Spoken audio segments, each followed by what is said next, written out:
Assalamualaikum warahmatullahi wabarakatuh. Kami dari kelompok 3 Manajemen Strategik akan menjelaskan materi tentang etika bisnis, CSR, dan kelanggengan lingkungan. Berikut adalah nama anggota dari kelompok 3. Tujuan dari video ini yaitu untuk memenuhi tugas akhir mata kuliah Manajemen Strategik yang diampu oleh dosen Ibu Eliada Heruwianti. Program Studi Akuntansi Fakultas Ekonomi dan Bisnis Universitas Jenderal Sudirman. Mari kita simak materi berikut ini.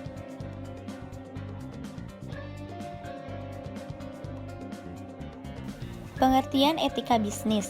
Etika bisnis merupakan suatu kode etik perilaku pengusaha berdasarkan nilai-nilai moral dan norma yang dijadikan tuntunan dan pedoman berperilaku dalam menjalankan kegiatan perusahaan dan bisnis. Pengertian CSR, yaitu tanggung jawab sosial perusahaan, adalah suatu tindakan atau konsep yang dilakukan oleh perusahaan sesuai kemampuan perusahaan tersebut sebagai bentuk tanggung jawab mereka terhadap sosial atau lingkungan di mana perusahaan itu berada.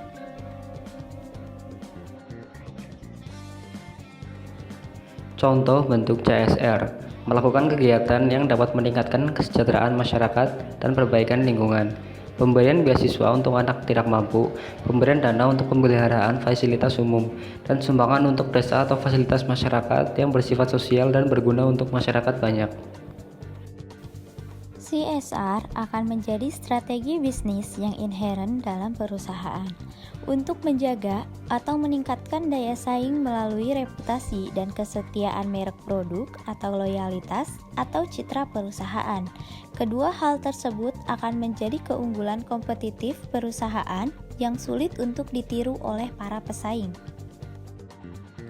Kelompok yang dapat mempengaruhi kepentingan bisnis pertama itu ada para pengusaha dan mitra usaha, kedua perusahaan pemasok bahan baku, ketiga organisasi pekerja yang mewakili pekerja, keempat pemerintah yang mengatur kelancaran aktivitas usaha, kelima bank penyandang dana perusahaan, kelima investor penanam modal, dan keenam masyarakat umum yang dilayani. Ya, prinsip dalam etika bisnis. Itu pertama ada prinsip otonomi, prinsip kejujuran, prinsip keadilan, prinsip integritas moral, dan prinsip saling menguntungkan. Perspektif dalam etika bisnis. Yang pertama, perspektif makro. Pertumbuhan suatu negara tergantung pada efektivitas dan efisiensi sistem pasar dalam mengalokasikan barang dan jasa. Yang kedua, perspektif mikro.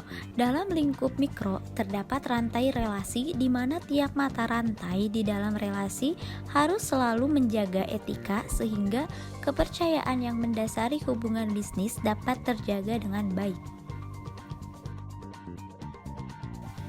Macam-macam tanggung jawab perusahaan. Yang pertama, tanggung jawab terhadap lingkungan. Kedua, tanggung jawab terhadap karyawan. Yang ketiga, tanggung jawab terhadap investor. Yang keempat, tanggung jawab terhadap pelanggan. Dan yang kelima, tanggung jawab terhadap masyarakat. Lalu penerapan etika bisnis, yaitu menuangkan etika bisnis dalam suatu kode etik, memperkuat sistem pengawasan, penyelenggaraan pelatihan untuk karyawan secara terus-menerus. Selanjutnya, kita ke pembahasan kasus etika, CSR, dan kelanggengan lingkungan pupuk Kaltim. Profil perusahaan. PT Pupuk Kalimantan Timur atau Pupuk Kaltim merupakan anak perusahaan dari PT Pupuk Indonesia Persero yang saat ini memiliki kapasitas produksi urea 3,43 juta ton per tahun, amoniak sebanyak 2,74 juta ton per tahun, dan NPK 350.000 ton per tahun. Perusahaan ini resmi berdiri pada 7 Desember 1977 dan berlokasi di Bontang, Kalimantan Timur. Tujuan pembentukan PT Pupuk Kaltim yakni mengoperasikan kegiatan usaha yang terintegrasi mulai dari industri, perdagangan, distribusi dan jasa di bidang perpupukan, petrokimia, dan kimia lainnya. Selain itu juga memanfaatkan sumber daya perusahaan untuk menghasilkan barang dan jasa yang bermutu tinggi, berdaya saing kuat, dan siap mendukung ketahanan pangan nasional. Nilai-nilai CSR Pupuk Kaltim. Pupuk Altim mendefinisikan tanggung jawab soal perusahaan melalui definisi dari ISO 26000, yaitu sebagai bentuk tanggung jawab perusahaan atas dampak kebijakan dan kegiatan yang dilakukan terhadap masyarakat dan lingkungan agar dapat mempermudah semua pihak untuk melihat transparansi dan akuntabilitas setiap program yang telah dilaksanakan melalui perilaku yang terbuka dan beretika serta mengacu pada 6 pilar program. 6 pilar program CSR Pupuk Altim. Yang pertama, pembangunan kapital manusia. Pupuk Altim berkomitmen untuk menciptakan SDM yang andal, baik internal maupun eksternal, serta memberdayakan masyarakat melalui community development. Yang kedua, penguatan ekonomi. Pupuk Altim berkomitmen untuk memberdayakan potensi sumber daya lokal dalam rangka membangun perekonomian masyarakat di sekitar perusahaan. Yang ketiga, pengembangan sinergi dan kemitraan.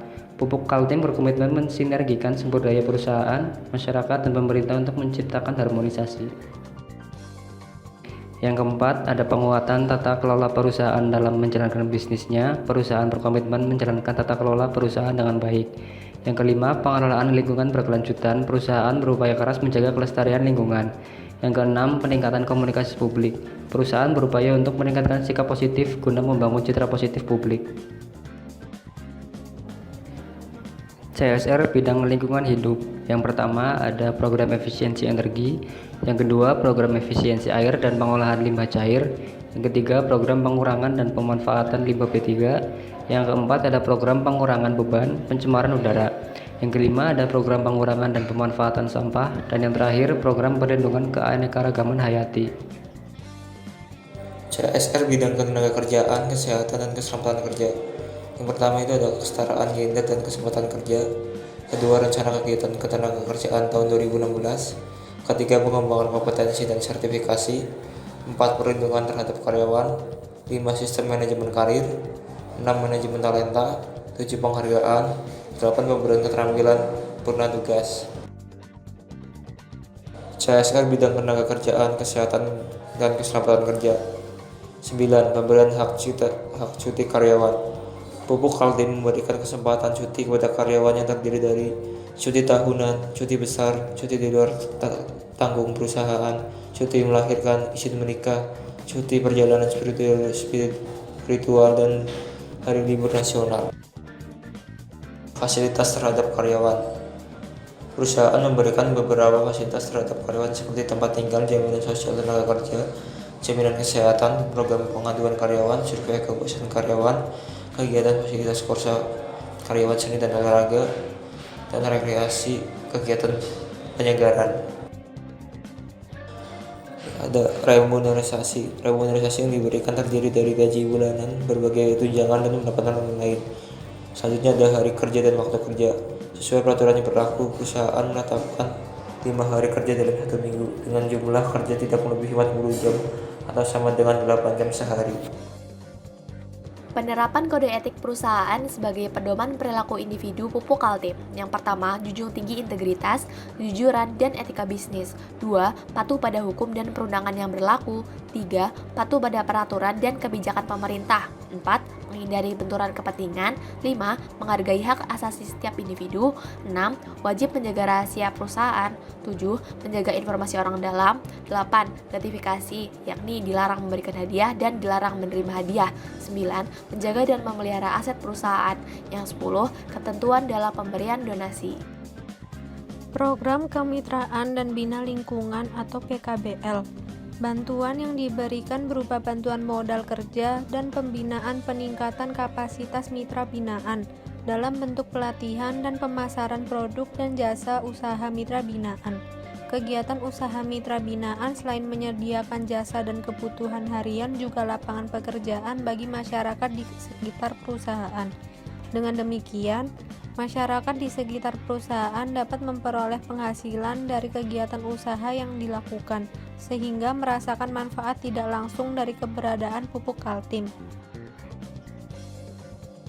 Program ini bertugas menyalurkan bantuan berupa bantuan korban bencana alam, pendidikan, peningkatan kesehatan, pengembangan sarana dan prasarana umum, sarana ibadah, bantuan pelestarian alam, bantuan sosial kemasyarakatan, dan hibah. Realisasi penyaluran dana bina lingkungan pada tahun 2016 mencapai 11,3 miliar dengan alokasi terbesar untuk bantuan sosial kemasyarakatan atau CSR. Akumulasi realisasi penyaluran dana bina lingkungan mulai tahun 2000 sampai 2016 senilai 83.308 miliar. Sekian pembahasan dari kelompok kami. Apabila banyak kesalahan kami mohon maaf dan kami ucapkan terima kasih.